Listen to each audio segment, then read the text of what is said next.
반갑습니다. 교수님 잘 지내고 계시죠?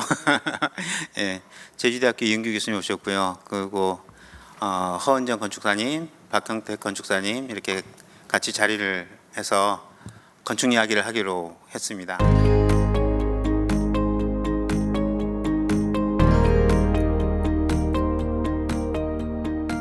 이번에 건축 이야기 주제는 관계라는 걸 가지고 이야기를 하기로 했습니다.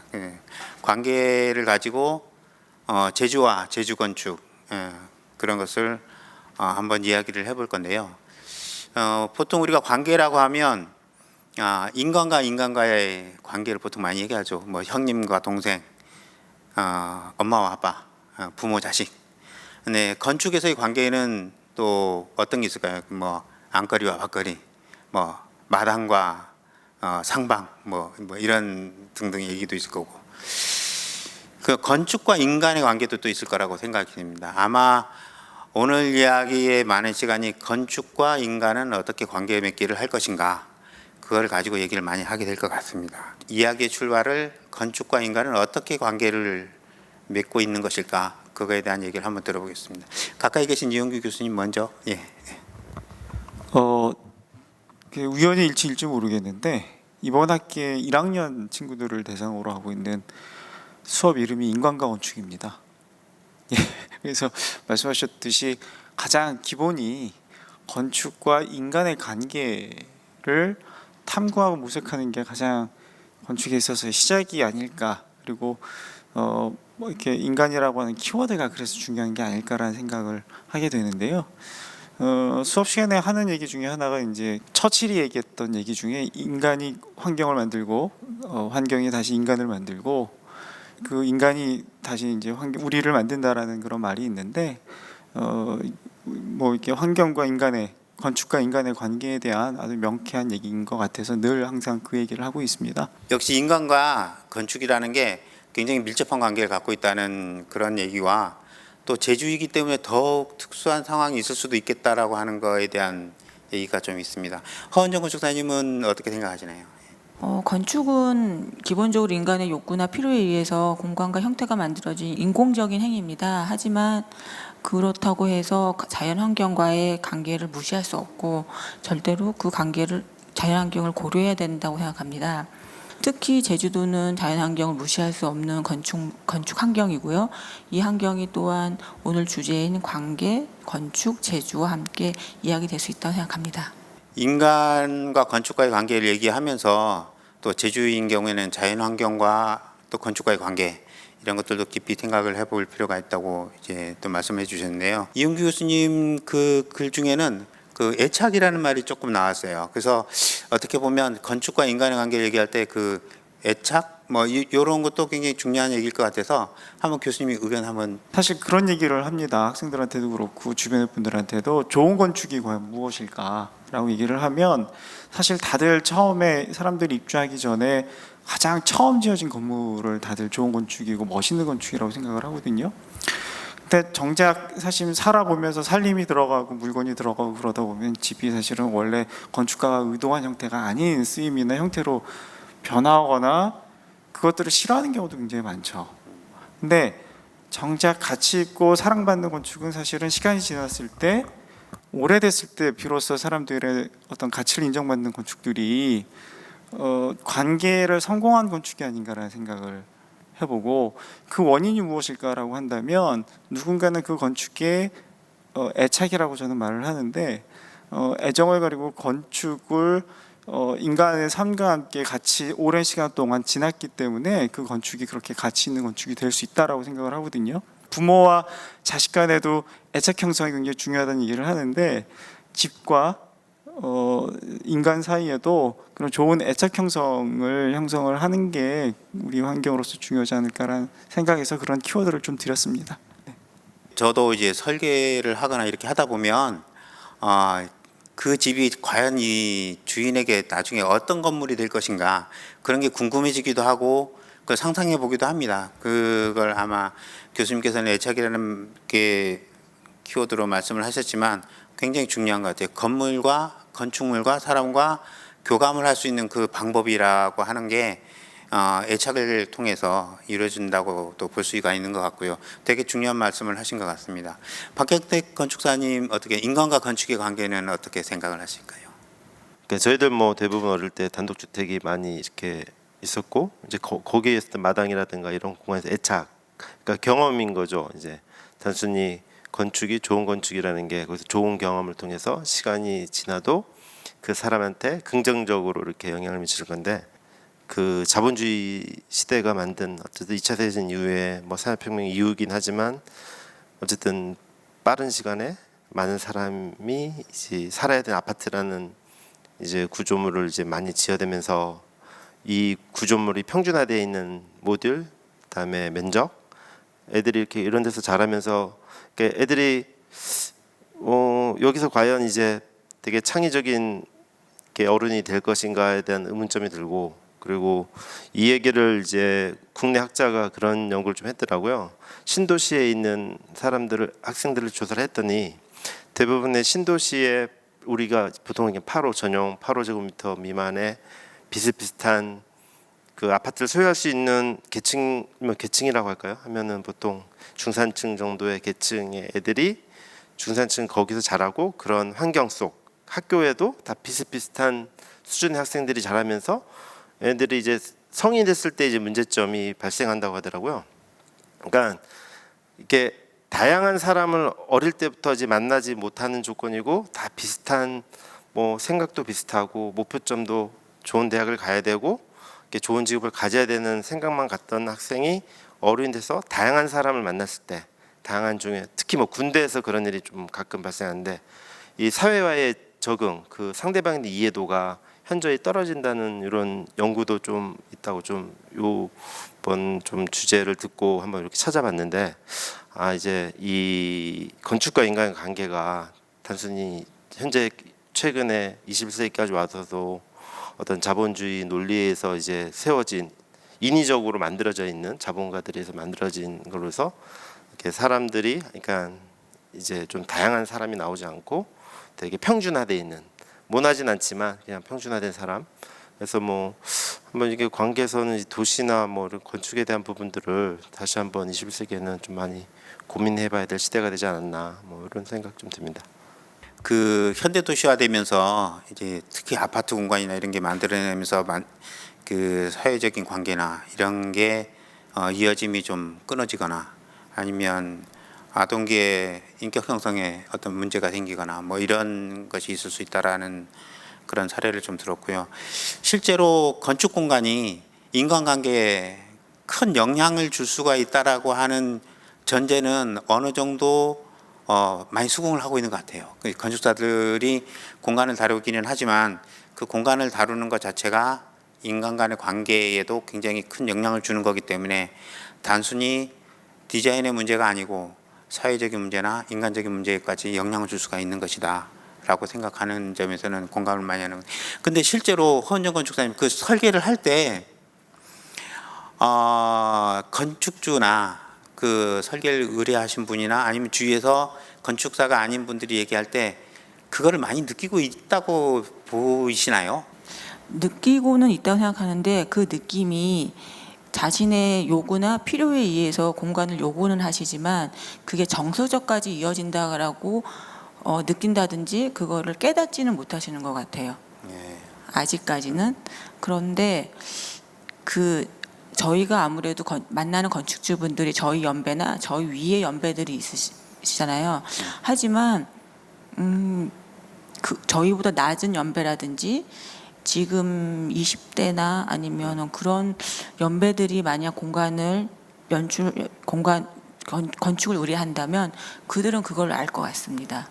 왜냐하면 최근에 올해 코로나가 시작되면서 건축 붐은 많이 꺾였지만은 내부 수납이라든지 정리에 대한 필요성이라든지 내부 인테리어에 대한 욕구는 되게 커졌거든요.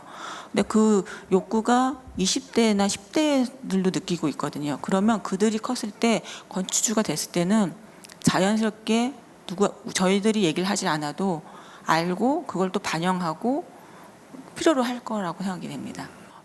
요새 그 주택 문제라든가 주거복지 문제라는 거를 얘기를 하면서 사실은 어떻게 하면 공급과 수요의 문제로 정치인들은 많이 얘기하고 하는데 이게 정서적인 문제라든가 진짜 도시 문제라든가 이런 부분에 대해서는 되게 접근이 좀 미약하다는 느낌이 좀 들어요. 그래서 우리 건축사들이나 건축에 종사하시는 분들이 이런 문제에 대해서 조금 더 진지하게 밖에다가 얘기해서 자꾸 얘기를 해주는 게 우리가 건축과 인간 간의 과의 관계를 부각시키는데 역할을 할 수 있지 않을까 하는 그런 생각이 좀 들어서 한번 얘기를. 네, 교수님. 네, 제가 한 말씀 저는 조금 다른 생각이 있어서 좀 말씀드리면 과연 우리가 만드는 환경이 인간을 변화시킬 수 있을까라고 하는 질문이 사실은 오랫동안 있었어요. 그러니까 무슨 말이냐면 꼬르비제가 사실은 도미노 시스템이고, 그러니까 새로운 건축을 대안을 할 때 그 근간에는 진화론이 있었어요. 그러니까 환경 결정론. 그러니까 우리가 좋은 환경을 만들어주면 그들은 행복할 수 있을 것이야라고 하는 그런 전제하에서 만들었거든요. 제가 말씀드리는 애착이라고 하는 거는 약간 그런 것 같아요. 그러니까 이제 환경 결정론적인 게 아니라 저는 이제 상호 침투론이라고 얘기를 하는데, 집과 건축과 인간이 서로 영향을 주고받으면서 같이 성장해 나가는 거 아닌가라는 생각을 하고, 그러기 위해서는 집이 너무 완벽하면 안 될 것 같다라는, 건축가의 역량이 너무 완벽한 것보다는 약간의 여지가 좀 있는 게 좋지 않을까라는 생각을 합니다. 그래서 그런 그 쾌적함이나 편리함을 추구하는 것도 오늘날 굉장히 중요하지만 삶의 어떤 보람이나 가치나 의미를 찾을 수 있는 그런 건축이 좀 약간 좀 좀 부족해 보이지만 그런 여지가 있는 것들이 좀, 네, 제 생각에는 그런 생각이 좀 들어서 좀 말씀을 드렸습니다. 네. 많은 건축사들이 공감할 수도 있고, 그리고 우리가 놓쳐왔던 부분이기도 합니다. 교수님 말씀하시는 부분이 놓쳐왔던 부분이기도 하고, 한편으로는 완벽하지 않아도 돼 하니까 제가 좀 안심이 되네요. 그러면 제가 화두로 던져보고 싶은 게 역사와 전통, 그리고 본질적인 문제, 건축에서의 본질적인 문제, 이런 거에 대해서 한번 생각해 보고 싶다, 그런 생각을 좀 가졌습니다. 그래서 시간과 건축이 관계가 있거든요. 그러니까 시간이 흘러가는 과정 속에서 과거의 건축과 지금의 건축은 어떻게 관계를 맺을 것인가, 그리고 최근에 제주에서 많이 벌어지고 있는 현상인 이주민들에 의해서 자꾸 이제 우리 돌창고가 개조된다든가 전통 민가를 개조해서 뭐 커피숍을 만든다든가 뭐 이런 현상들이 많이 있는데, 이 현상을 바라보는 시각에 대해서 어떤 것을 느낄 수 있고 우리가 어떤 얘기를 해줄 수 있을까? 저는 일단 아까 그 질문 중에 그 이주민들이 뭐 자본일 수도 있고 이주민일 수도 있는데, 대부분 뭐 이제 돌창고를 많이 이제 뭐 일례로 건축주들이 저보고도, 제가 부동산 업자도 아닌데 혹시 돌창고 있으면 품귀 현상이죠. 저희는 여기서 그 돌창고라든가 돌이 있는 풍경, 그 제주의 어떤 풍경에 대한 그 소중함을 아니면 이게 중요함, 그다음에 다름을 좀 항상 여기에 접해 있으니까 이제 몰랐던 거죠. 뭐 이렇게 어릴 때 이렇게 많은 해외여행을 가고 뭐 이렇게 많은 데 봤는데 정말 제주가 좋더라는 인식을 갖지 못하고 자란 대부분의 도민들이 봤을 때는 그거의 소중함을 몰랐고 가치를 못 봤는데, 어떤 외지인들이 봤을 땐 일단 이색적이고, 그리고 그들이 평생 뭐 몇십 년 살던 그 뭐 서울의 대부분 대도시의 삶과 다른 풍광을 주고, 충분히 이제 거기서 어떤 다른 자기의 그 경제적인 행위를 영위할 수 있다고 판단을 해서 이제 그런 게 됐다고 봐서, 전 한편으로는 그 가치를 우리가 다시 깨닫게 된 게 그들 때문이라고 생각하거든요. 한편으로 보면 우리가 몰랐던 우리의 소중함을 그들이 깨우쳐준 그런 것도 있는 거죠. 그래서 되게 어떨 때는 고맙다라는 생각이 들기도 하고요. 이주민들이 와서 그렇게 해주어서 몸값이 많이 올랐어요. 돌창고나 민가 같은 게 예전에는 뭐 소위 뭐 이렇게 판다고 매물로 내놓으면 집값은 이제 제외 그렇게 했었는데, 요새는 그런 집값들이 몸값이 올라서 되게 긍정적으로 우리 것이 소중한 거네, 우리 것이 쓸만한 거네, 뭐 이런 것을 느끼게 해준 것까지는 도달을 했다는 생각이 들었습니다. 그러면서도 한편으로는 그럼 건축사들은 이 현상을 그냥 관조하는 입장에서 바라만 볼 것인가, 뭐 이런 거에 대한 궁금증이 좀 있어요. 그래서 어떤 헌정훈 축사님은 뭐 같이 보고 계시겠지만 그런 현상에 대해서 어떻게 느끼시는가요? 우선은 저도 박경택 건축사님과 같은 생각을 하고 있는데 제주에 대한 애정과 관심이 있냐 없냐의 여부가 가장 중요하다고 생각합니다. 그 여부에 따라서 미디어에 노출된 그 인테리어 리모델링 된 예시들을 보면 천지차별이거든요. 어떤 경우에는 그 제주다움만 갖고 와서 필요한 것만 차용하고 아니면 변형시켜 가지고, 근데 또 한편으로는 원주민들도 그 공간을 제대로 쓰지 않고 자기 편리에 의해서 마음대로 변형해 버린 경우도 많거든요. 그래서 이거 같은 경우에는 저는 시간이 조금 더 필요하다 생각하고, 그리고 그 시간과 함께 이걸 자본주의보다는 제주에 대한 애정과 관심을 가지고 어떻게 접근하느냐가 가장 중요하다고 생각합니다. 아무래도 저 헌정훈 축사님이나 이렇게 건축계에서 있는 분들은 그러다가 그 소위 말하는 오리지널리티라는 거를 몰라버리면 이제 어떻게 될까, 뭐 그런 거에 대한 얘기를 가끔은 해볼 필요는 있는 것 같아요. 예, 그래서 그런 거에 대한 염려되는 부분을 말씀하신 것 같습니다. 그 교수님께서는 근데 오리지널을 지키기 위해서는 사실은 삶의 방식이 변화하지 않아야 되거든요. 쉽게 얘기해서 그런 뭐 돌창고가 됐든 민가가 됐든 삶의 방식이 지켜졌을 때 그것들도 지켜지는 것들인데 그것들이 지켜지지 못했던 부분들이 있어요. 그래서 버려지고 사실은 이제 그런 것들이 이주민들에 의해서 변형되기 시작을 한 건데, 그런 생각을 합니다. 한편으로는 방치돼 있고 버려져 있는 것들이 문화재가 아닌 이상은 사실은 이어져 가기 힘들거든요. 그랬을 때 사실 쓰이는 게 굉장히 어떻게 보면 가장 좋은 방법 중에 하나인데, 그 쓰임의 방식이 지금 말씀하신 것처럼 사실은 이미지만 차용을 한다든지 원래 무엇이 중요한지를 가치를 훼손한 채로 사용된다, 이런 문제들이 있는 것 같아요. 그래서 가장 중요한 건 우리가 삶의 방식을 어떻게 할 것인가에 대한 고민이 일단 좀 필요한 전제하에서 이런 것들에 대해서 어떤 것들을 우리가 가치 있게 봐야 되는 것들인지에 대한 담론들이 좀 정리가 돼야 될 것 같다는 생각을 하고요. 근데 지금의 문제는 뭐냐면 너무 빠르게 너무 급격하게 변하다 보니 그 변화를 어떻게 우리가 맞이하고 컨트롤 할 것인가, 그런 것에 대한 준비가 별로 없이 우리가 소위 말하는 일을 하고 있는 건 아닌가 하는 자기 반성적인 그런 것도 좀 필요는 한 것 같습니다. 혹시 그런 것 때문에 고민하거나 그런 적은 없으셨는지? 저희 당시에 어떤 그 건축 교육이라는 게 뭐 그런 거보다 보편적인 건축 교육에 대한 부분을 다뤘고, 그렇게 잘하고 뭐 한 20여 년은 실무를 했지만 그런 거면 그닥 안 한 건 반성은 항상 하지만 예, 그렇고요.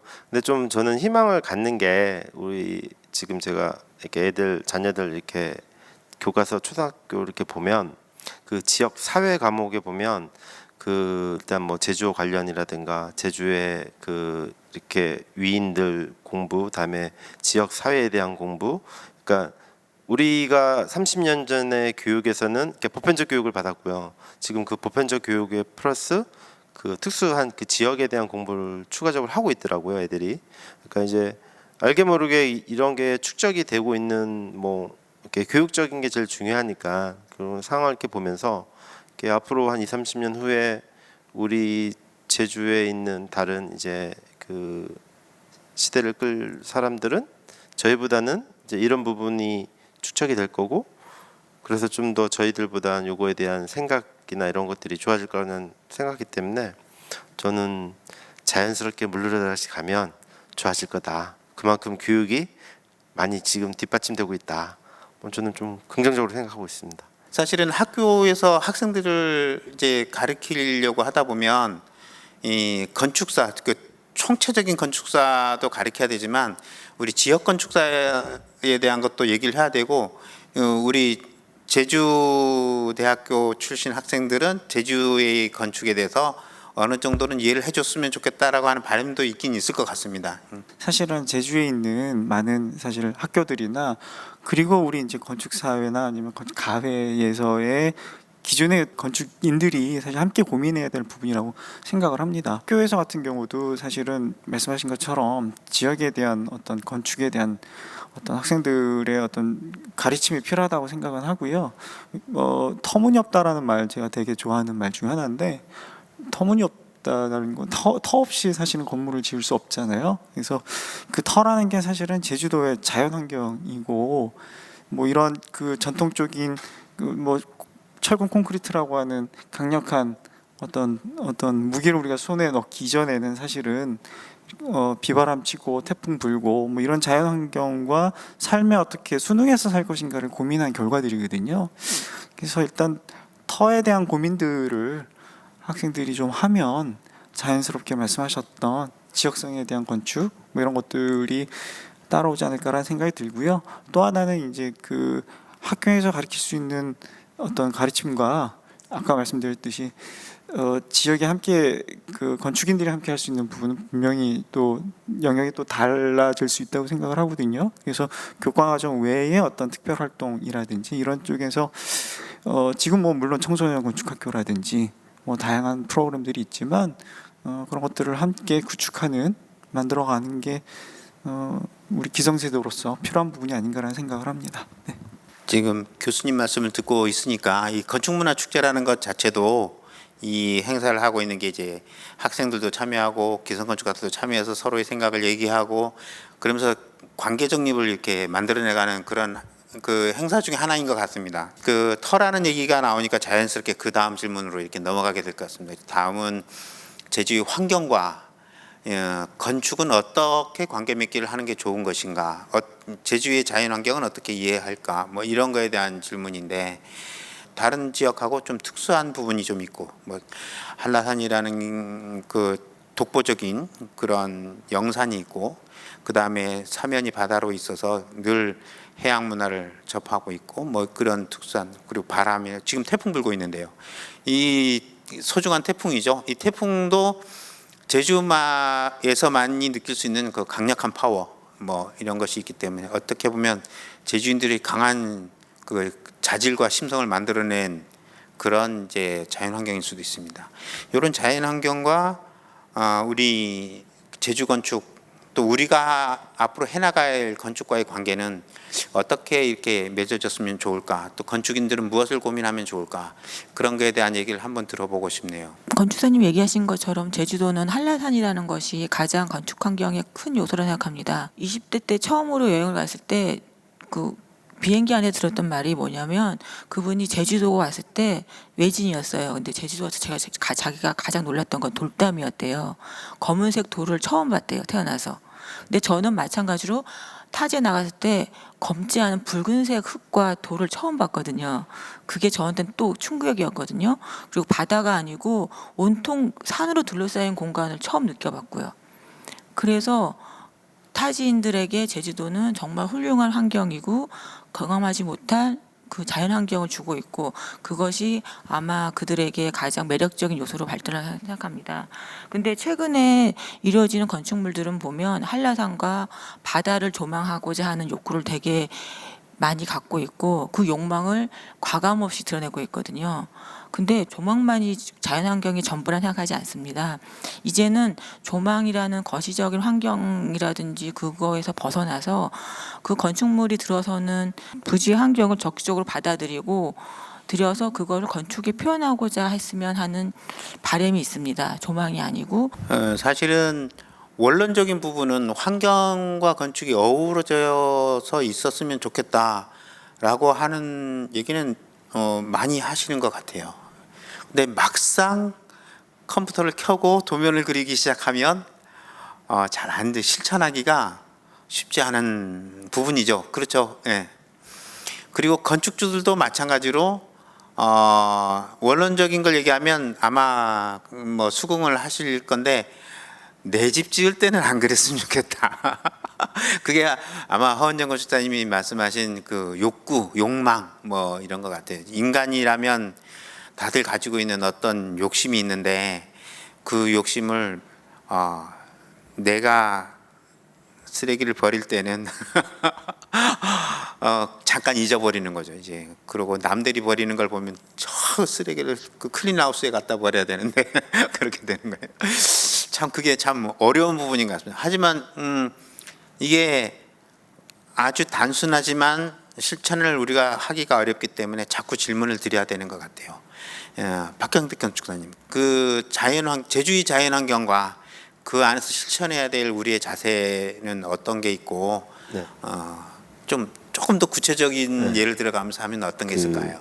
저는 이런 주제에 대해서 오늘 태풍도 막 불고 그 지역이 좀 생각나는데 지금 뭐 섭씨코즈가 지금 뭐 엄청날 텐데 대비되는 건물이 건축이 이제 2개 거기 있다고 생각이 들어요. 하나는 글라스하우스고 하나는 유민미술관, 예전 뭐 지니어스 소사이라고. 그러니까 이게 저는 나름 그거를 이렇게 얘기할 때 하나는 보면은 글라스하우스 같은 경우는 그 언덕배기에 이제 지어놓은 거고요, 건축을. 그 유민미술관 같은 경우는 뭐 땅속에 들어가 있긴 하지만 그건 놓여 있는 거다. 그러니까 이제 놓기와 이제 짓기로 좀 건축 행위에 있어서, 그러니까 일례로 여기 뭐 신제주 한복판에 뭐 그런 제주 환경이나, 그러니까 제주의 어떤 제주 지역성과의 관계성을 얘기하기는 좀 어렵죠, 이 도심에서는.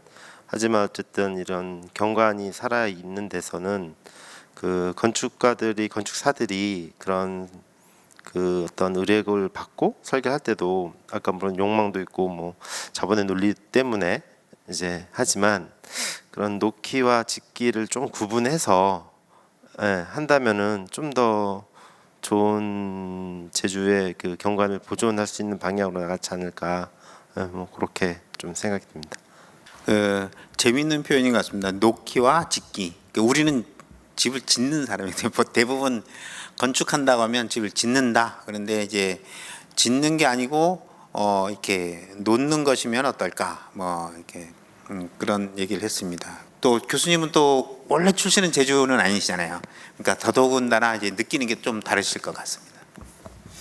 그 아까 욕망이라는 말씀을 하셨는데 그런 생각을 해봐요. 옛날 사람들은 과연 욕망이 없었을까? 다 착해서 낮게 짓고 지금 제주 사람들은 욕망이 그 전보다 더 많이 생겨서 그랬을까?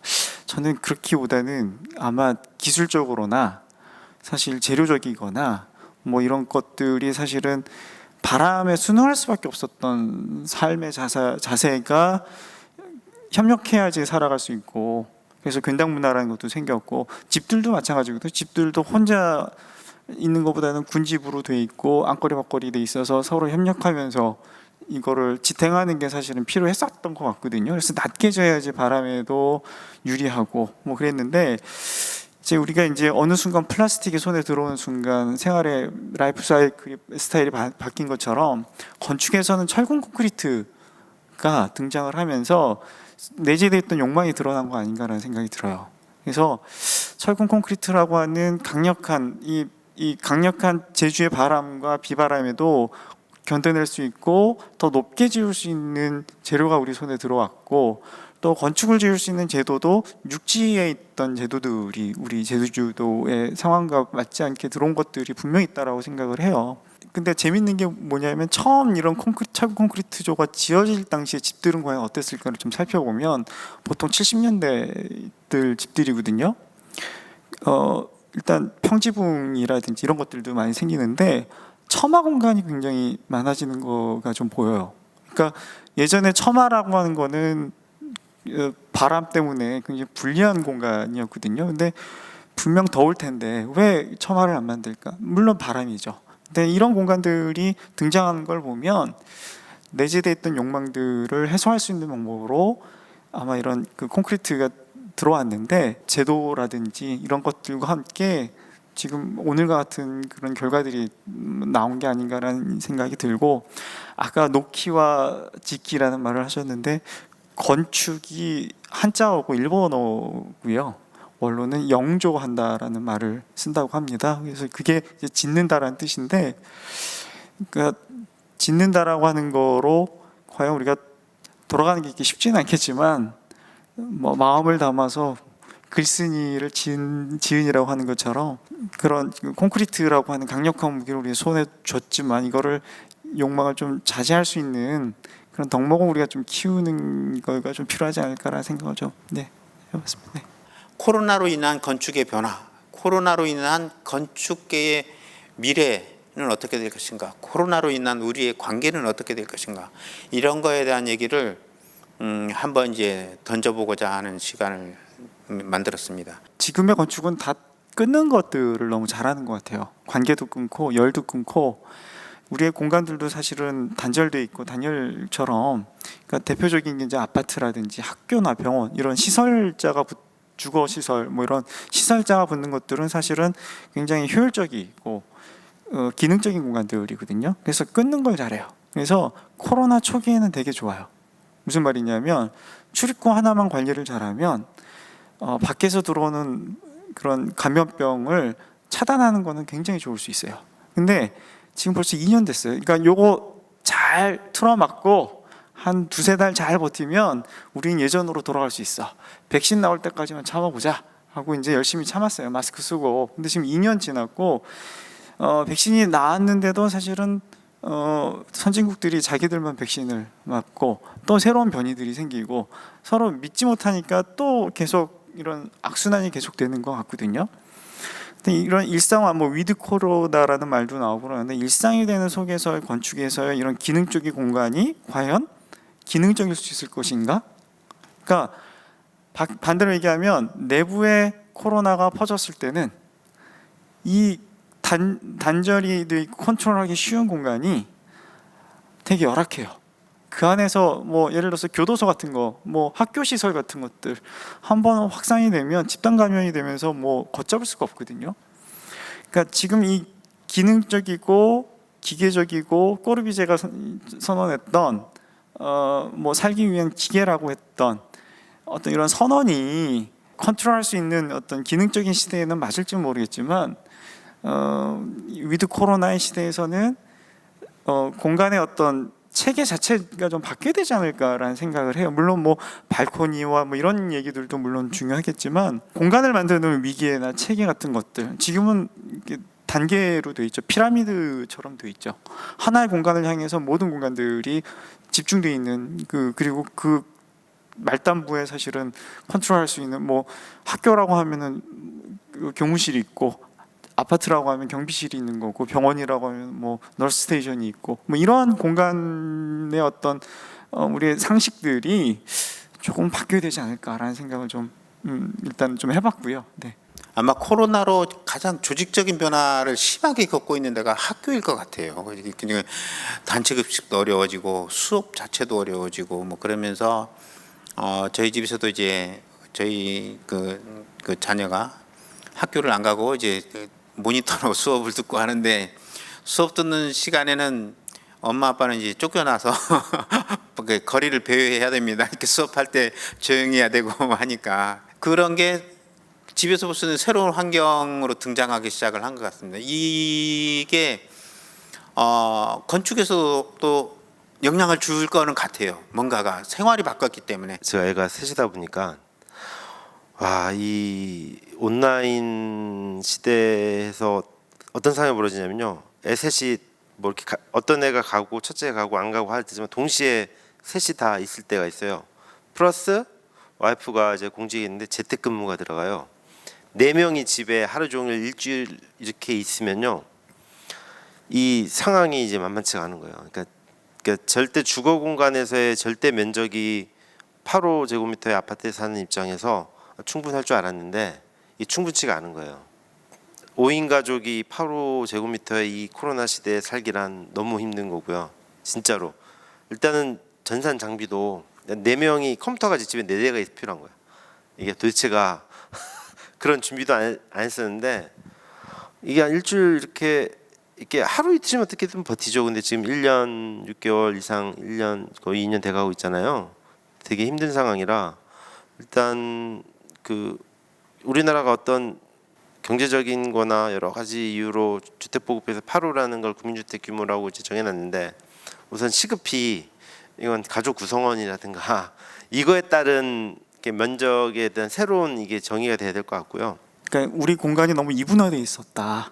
즉 집 또는 학교, 집 또는 직장, 집 또는 뭐 이렇게 뭐 관공서 뭐 이런 식으로 공간이 이분화되어 있었단 말이죠. 그래서 이제 대규모의 효율적인 어떤 시설이라고 하는 공간이 이제 폐쇄가 돼 버리니 그 기능을 다 집에 갖고 와서 해야 돼요.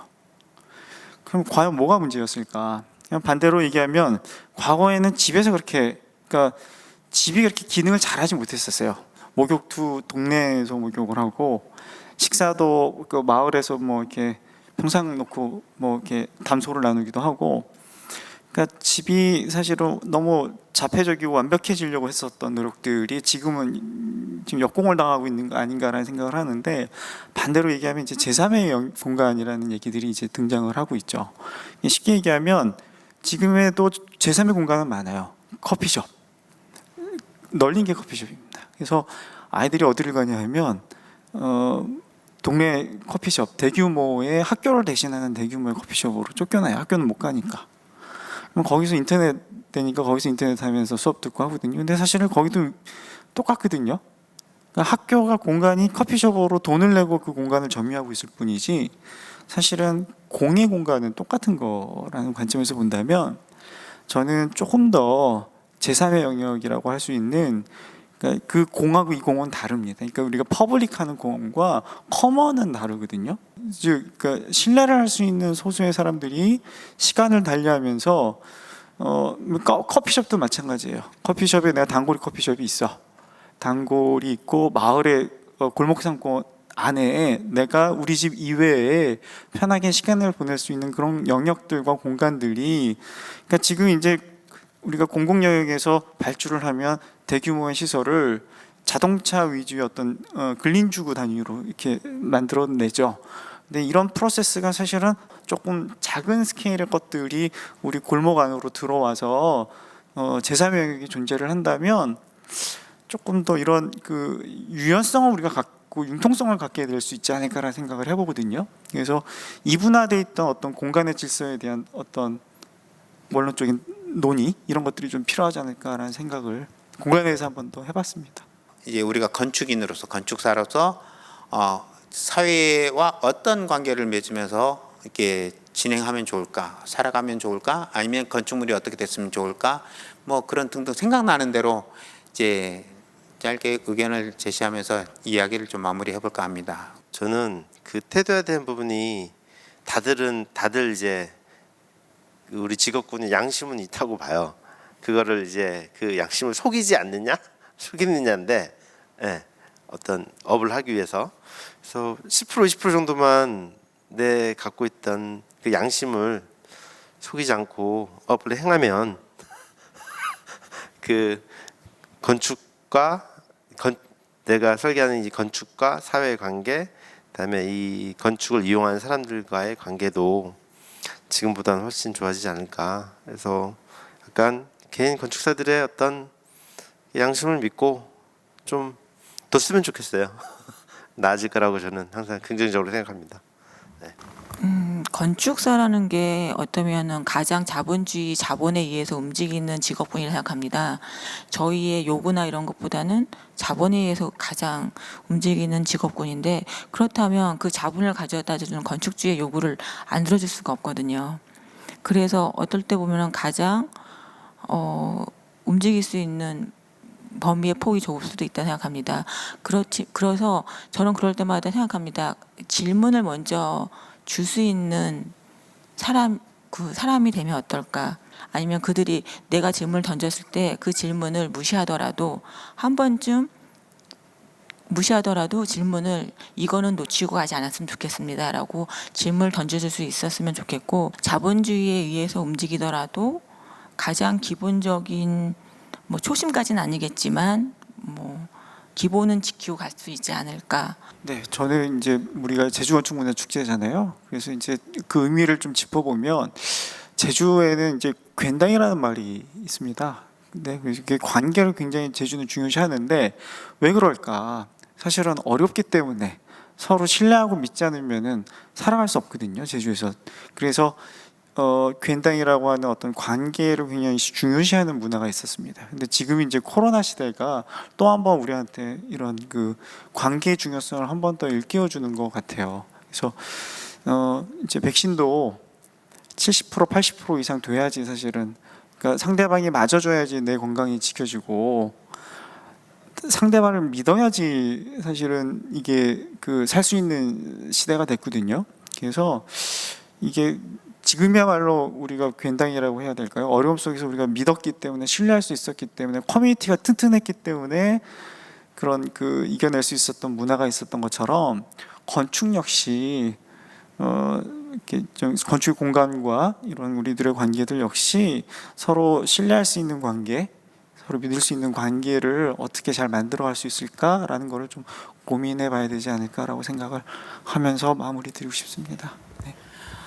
예, 이제까지 그 어려운 주제를 가지고 정말 스트레스를 받으면서 이제 대화를 했습니다. 사실은 이게 답이 없는 것이고 이렇게 어떤 결론을 내리기 위한 질문은 아니었던 것 같습니다.